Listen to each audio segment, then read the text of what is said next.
Chatham Android mobile solution में आप सभी को स्वागत है। आशा करते हैं कि आप लोग अच्छे से होंगे। जैसे कि आप लोगों को मालूम है कि MRT टूल मार्केट में फिर से वापस आ चुकी है, क्योंकि कोई नया टूल नहीं है कि आज लॉन्च हुआ, नहीं। इससे पहले MRT चलता था और अच्छे खासे टूल वो काम भी करते थे, लेकिन किसी कारण से वो टूल बंद हो गया। अभी कंपनी वालों ने फिर से इसको वापस दोबारा रीलॉन्च किया है। यानी रीलॉन्च करने मतलब ये है कि जो पुराने डोंगल थे हम लोगों के पास, जिनके पास भी जो है, वो काम नहीं करेगा। लेकिन काम क्या करेगा, सिर्फ इसका सेटअप। इन्होंने अभी सेटअप सिर्फ लॉन्च किया। सेटअप के थ्रू आप इसको लॉगिंग कर सकते हैं। तो हम आगे चलते हैं, पहले देखते हैं इसको। सबसे पहले इसको रजिस्टर करना पड़ता है। इसको गूगल पर चलते हैं और इसको सबसे फर्स्ट में हम जाके करें क्या, तो वेबसाइट को सर्च करेंगे MRT टूल एंटर करेंगे। फर्स्ट में देखिए आपका वेबसाइट नज़र आ गया है फर्स्ट में, और इसको वेबसाइट को ओपन करते हैं। ओपन करके फिर देखते हैं, ये रहा इसका इंटरफेस। टूल इस तरह मतलब बताया वेबसाइट पर बताया गया है कि टूल आपको इस तरह ही दिखाई देगा जब टूल को ओपन कीजिएगा। तो फर्स्ट में आपको करना क्या है, तो फर्स्ट में आपको करना है रजिस्टर। फर्स्ट में रजिस्टर करना, रजिस्टर पर क्लिक कीजिए और यहाँ पे अपना email ID, user name, password verify के लिए पासवर्ड दोबारा डालना है और आपको क्रिएट पे क्लिक करना है। जैसे आप इसको क्रिएट करते हैं अकाउंट, तो आपको 1 साल तक ये फ्री बिल्कुल दिया जाएगा। इसका कोई चार्जेस वगैरह अब तक नहीं है फिलहाल, ठीक है। आगे क्या है नहीं है वो आगे देखा जाएगा। तो ये आपका रजिस्टर हो गया, यूज़र आईडी पासवर्ड बन गया। उसके बाद क्या करना, सेटअप को डाउनलोड कर लेना है, ठीक है। यहीं पे देखिए ऊपर में डाउनलोड का सेटअप दे रखा ऑप्शन, इस पर क्लिक कीजिएगा तो नीचे में देखिए यहाँ पे सेटअप दिख रहा है, ठीक है। यहाँ पे सैमसंग का मॉडल इसने अपडेट करके रखा है, इसलिए वो बता रहा है। मीडियाटेक का कुछ है, सैमसंग का, और कुछ कॉलकॉम का है। तो हम इसको क्लोज करते हैं और हम सेटअप ऑलरेडी डाउनलोड करके रखे हैं, तो सेटअप को ओपन कर लेते हैं। तो देखिए जैसे आप सेटअप ओपन कीजिएगा तो आपने जो यूज़र आईडी या पासवर्ड क्रिएट किए हैं, तो आपको इधर डालना है। यहाँ पे यूज़र आईडी, इधर नीचे पासवर्ड, और इसको रिमेंबर पर चेक लगा के रख देना है ताकि दोबारा बार बार आईडी पासवर्ड डालना ना पड़े। इसके बाद इसको क्या करना है, लॉगिन कर लेना है। लॉगिंग होने देते हैं, उसके बाद देखते हैं।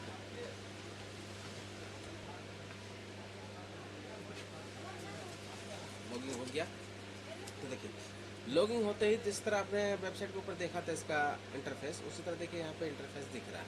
तो इसमें MediaTek, Qualcomm, spectrum, Samsung flashing के लिए अलग दे रखा है और डिवाइस मैनेजर ओपन करने के लिए भी दे रखा है। तो ये ऑलरेडी मीडियाटेक पे चेक है, ये मतलब ऑलरेडी सेलेक्टेड है। तो यहाँ पर क्लिक कीजिएगा ब्रांड में, तो ब्रांड में कोई इसका मॉडल वगैरह कुछ नहीं है, ये ऑटो वर्किंग है, ठीक है। ऑटो वर्किंग है, प्री लोडर मोड दे रखा है इसने, DA एक्शन मोड दे रखा है इसने। और फिर नीचे आपको देखिए फैक्ट्री सेट, FRP वगैरह, अनलॉक, बूट लोडर अनलॉकिंग वगैरह कर सकते हो, DM वेरीफाई वगैरह कर सकते हो। बाकी NB ये सब बैकअप ले सकते हो, रिमूव कर सकते हो। MI क्लाउड वगैरह जो है डिसेबल कर सकते हो। MTK का अगर कोई फ़ोन है सैमसंग का, तो उसका FRP वगैरह भी निकाल सकते हो। यानी मीडियाटेक का जितना इसमें सपोर्ट रहेगा ऑटोमेटिक ये काम करेगा। सपोर्टेड रहेगा तो, अगर सपोर्टेड नहीं रहा तो फेल कर देगा, है ना। तो कॉलकॉम में देख लेते हैं उसमें क्या दे रखा है। तो कॉलकॉम में देखा जाए तो यहाँ पर कुछ कुछ ब्रांड है ना। तो हम सबसे पहले देखते हैं MI का फ़ोन, है ना। सबसे की अधिकतर टूलों में भर भर के दिए जाते हैं Xiaomi का फ़ोन, ठीक है। तो इसको हम देख लेते हैं इसमें कितना मॉडल है। तो अगर इसको हम सेलेक्ट करते हैं तो मॉडल देखिए यहाँ पे वो खास मॉडल है ही नहीं, इसमें सब ओल्ड वाले मॉडल दे रखे हैं, ओल्ड मॉडल दे रखे, उतना कोई खास है नहीं। और उसके बाद डायग्नोस्टिक मोड दे रखा है, तो इसमें आपको सिर्फ IMEI नंबर वगैरह राइट कर सकते हो और इसमें कुछ है नहीं। अब इसी पे वापस हम आ जाते हैं।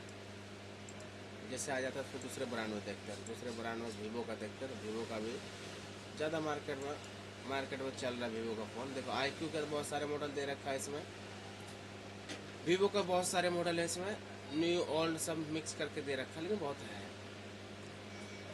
अब उसके फिर वापस हम उसी पे चले आएंगे तो यहाँ पे भी ओप्पो का देखते हैं। तो ओप्पो का देखते हैं, तो ओप्पो में भी बहुत सारे मॉडल है इसमें भी, न्यू ओल्ड। ओल्ड तो ज़्यादा है, न्यू तो ना के बराबर है एकदम। कुछ कुछ मॉडल न्यू है, बाकी ओल्ड तो है ये इसके अंदर। यहाँ से फैक्ट्री सेट वगैरह कर सकते हो, एफ वगैरह से ये सब कर सकते हो, हाईवे नंबर वगैरह रिपेयर कर सकते हो। अगर हम देखा जाए स्पेक्ट्रम में देखते हैं इसको, पहले हम जिसको एक बार चेक फोन और कौन सा दे रखा है इसमें, इन्फिनिक्स है, बहुत सारे ब्रांड भी है। तो इन्फिनिक्स में देखते क्या दे रखा है। इन्फिनिक्स में भी कुछ मॉडल है, ज़्यादा है नहीं, कुछ मॉडल है, 5 6 7 मॉडल है। फीचर्स है में फैक्ट्री रीसेट EFS कर सकते हो, रीसेट कर सकते हो FRP। अब चलते हैं स्पेक्ट्रम में। तो स्पेक्ट्रम में क्या कर, रीपार्टीशन, FDL लोडेड, यानी इसका जो फाइल आता है ना FDL, यानी यहाँ पे FDL देखिए, जब फ्लैशिंग करते हो तो आपको टूल के ऊपर लिखा हुआ था FDL, उसको चेक लगा के भी काम कर सकते हो। लेकिन ये फ्लैशिंग वाला टाइप है, ठीक है, ये फ्लैशिंग का टाइप है। तो यहाँ से अनलॉकिंग वगैरह क्या आपको FRP वगैरह अनलॉक वगैरह कर सकते हो और फ्लैशिंग भी कर सकते हो। तो यहाँ पे देखिए सर्वर दे रखा था, सर्वर पे जैसे क्लिक कीजिएगा तो मॉडल इसका शो कर जाएगा। यहाँ पे देखिए ब्रांड दे रखा है, ब्रांड का टाइप दे रखा है। तो इसमें ओप्पो वगैरह कुछ नहीं है, MI वगैरह कुछ, मतलब जिसमें ये स्पेक्ट्रम CPU यूज हो रहा है उसको उस कंपनी का मॉडल इसमें ब्रांड दे रखा है, ठीक है। इन्फिनिक्स में यूज होता है तो इन्फिनिक्स, आईटेल, नोकिया, रियलमी, ये सब में दे रखा है। तो इस पर देखिए लगा के आपको फ्लैश फाइल डाल के इसको कभी ऐसे आप मॉडल दिया, मॉडल दे दिया तो यहाँ इतने सारे मॉडल है इस पर। तो इसको अब एक सेलेक्ट करके इसमें आप चाहो तो इसको जैसे फ्लैश फाइल सेलेक्ट कीजिएगा तो यहाँ पर फ्लैश फाइल टेक फाइल जो इसका होता है SPD का, तो वो फाइल आप डाल के, हालांकि फाइल तो मेरे पास है नहीं, टेक फाइल आप डाल के इसको फ्लैशिंग कर सकते हो। आप चाहे तो FRP भी निकाल सकते हो इसका, फैक्ट्री सेट प्लस FRP भी कर सकते हो। इस तरह का सारी चीज़ दे रखा है इसने। टेक्नो वगैरह का भी देखें तो कुछ मॉडल है क्या इसमें, टेक्नो का भी, हाँ टेक्नो का भी कुछ मॉडल है, ठीक है। अब काम कितना करता हूँ, काम करने बाद ही पता चलेगा। सैमसंग का, तो सैमसंग में क्या है कि जिस तरह मॉडल में फ्लैशिंग करते हैं बहुत सारे टूलों में, उसी तरह इसका स्ट्रक्चर बना कर रखा है इसमें। प्लस आपका MTP और ADB मोड, रीड इन्फॉर्मेशन ले सकते हो, सैमसंग अकाउंट वगैरह ये सब रिमूव कर सकते हो, रिबूट टू डाउनलोड मोड भी कर सकते हो। बस कुछ है, यहाँ से FRP वगैरह ये सब भी कर सकते हो। लेकिन न्यू यहाँ लिखा हुआ ADB एनेबल रहेगा तभी काम करे, तो नहीं करेगा ये। न्यू ऑल दोनों दे रखा है, कॉनेक्स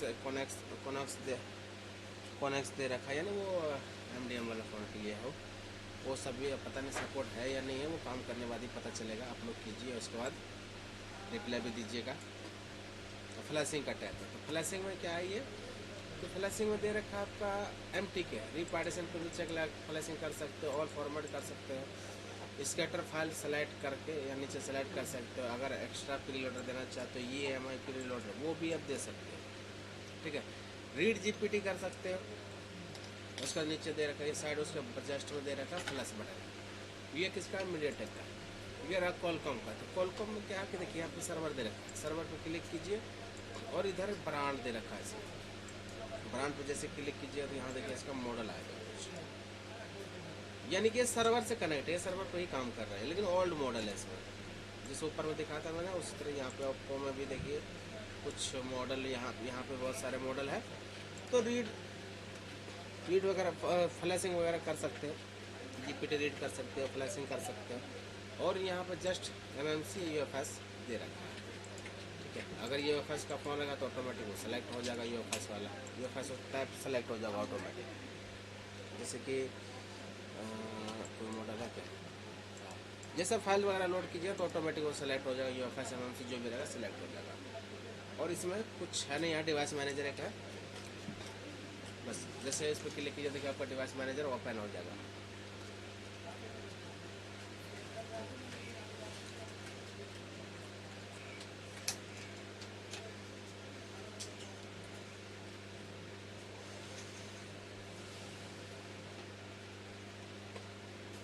लग रहा है कि मेरा मशीन जो थोड़ा स्लो हो चुका है। बाकी अगर यूज करने में कोई दिक्कत आए आप लोगों को तो आप कमेंट भी कर सकते हो, कमेंट देखेंगे तो ज़रूर रिप्लाई देंगे। बाकी फ्री है, कोई दिक्कत नहीं, यूज कर सकते हैं। जितना भी अगर काम करना चाहते हो, अगर काम हो जाए तो अच्छी बात है, फ्री का अभी फ़िलहाल तो फ्री है, आगे देखा जाएगा क्या है नहीं। जब तक फ्री मिला तब तो यूज़ कीजिए। आशा करते हैं कि आप लोगों को थोड़ा कुछ ना कुछ इन्फॉर्मेशन मिला होगा। और आगे भी अगर कोई वीडियो वगैरह देखना चाहते हो तो हमारे यूट्यूब चैनल को सब्सक्राइब कर लीजिए, ताकि और भी हम वीडियो अपलोड करेंगे ताकि आप लोग देख सकते हो।